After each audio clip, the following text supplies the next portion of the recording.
Hey everybody, happy Friday.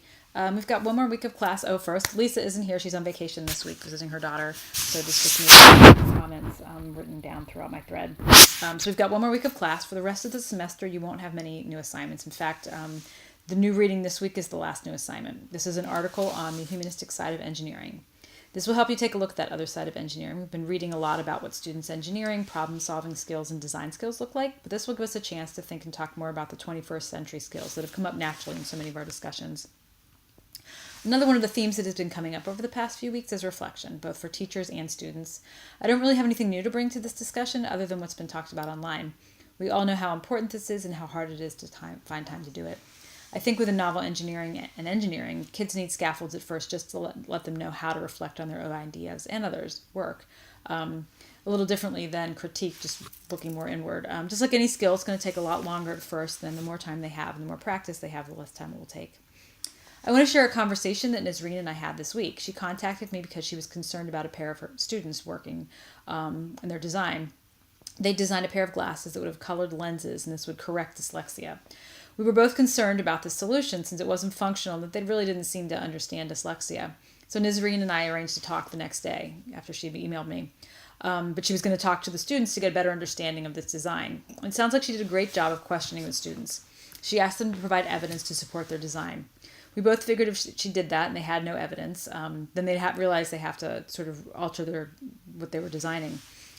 So she asked, well, they did. They pulled the book out and they showed her a place in the book where that talked about how the teacher in the book used colored plastic sheets while helping kids with dyslexia read. And as we were talking, I looked it up online, and there is science behind this. The color doesn't solve dyslexia for the reader, but it does help the reader with eye stress that they commonly have when reading something with such high contrast as black and white.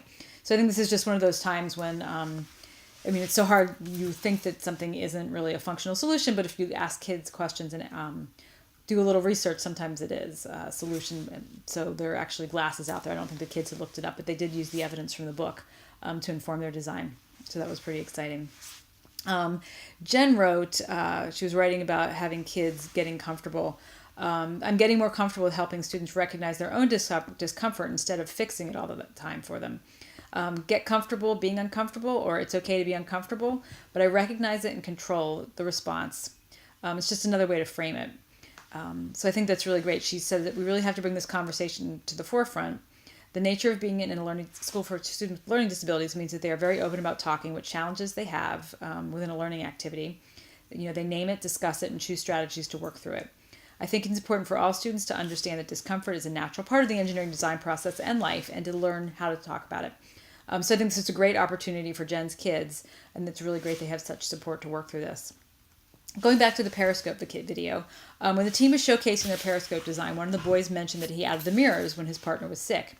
At this point, Abrar commented, "It's interesting to me that the student shared how he came to this conclusion when his teammate wasn't there. Why this stands out is because if his teammate had been there, who knows if either of them would have made that design consideration. I think this speaks to what has been discussed among our group about creating a space wherein students have the opportunity to brainstorm on their own prior to working and sharing in teams." Lisa's response to this: "I'm glad you pointed this out, Abrar. In the questions and concerns post, some of you mentioned concerns about absent students. This is a great example of why it's important for each student to bring their own ideas to the table. In the past, I have found that if each partner has been given the time and space to formulate their own ideas, they are able to draw upon those ideas if the teammate is sick. They can simply go back to the design notebook in order to reference the original sketches." Lindsay noted it's interesting that teachers ask the question, "Do you feel successful?" at the end of the presentation. And Alyssa's reply was, this is very important to her, the teacher, which I believe it was Maggie at the time. She wanted to take the focus off of, did your project work or did it not work? Really on how they felt and what they perceived their successes were. She spoke to them a lot about how success looks and feels different for each different groups. And Lisa's comment is, "I think this is a great question for the teacher to ask because it uses student thinking to drive to final reflections. Even at the end of the challenge, the teacher promotes student-centered closure." So I think it's going back to that reflection piece. Experienced teachers and reflection.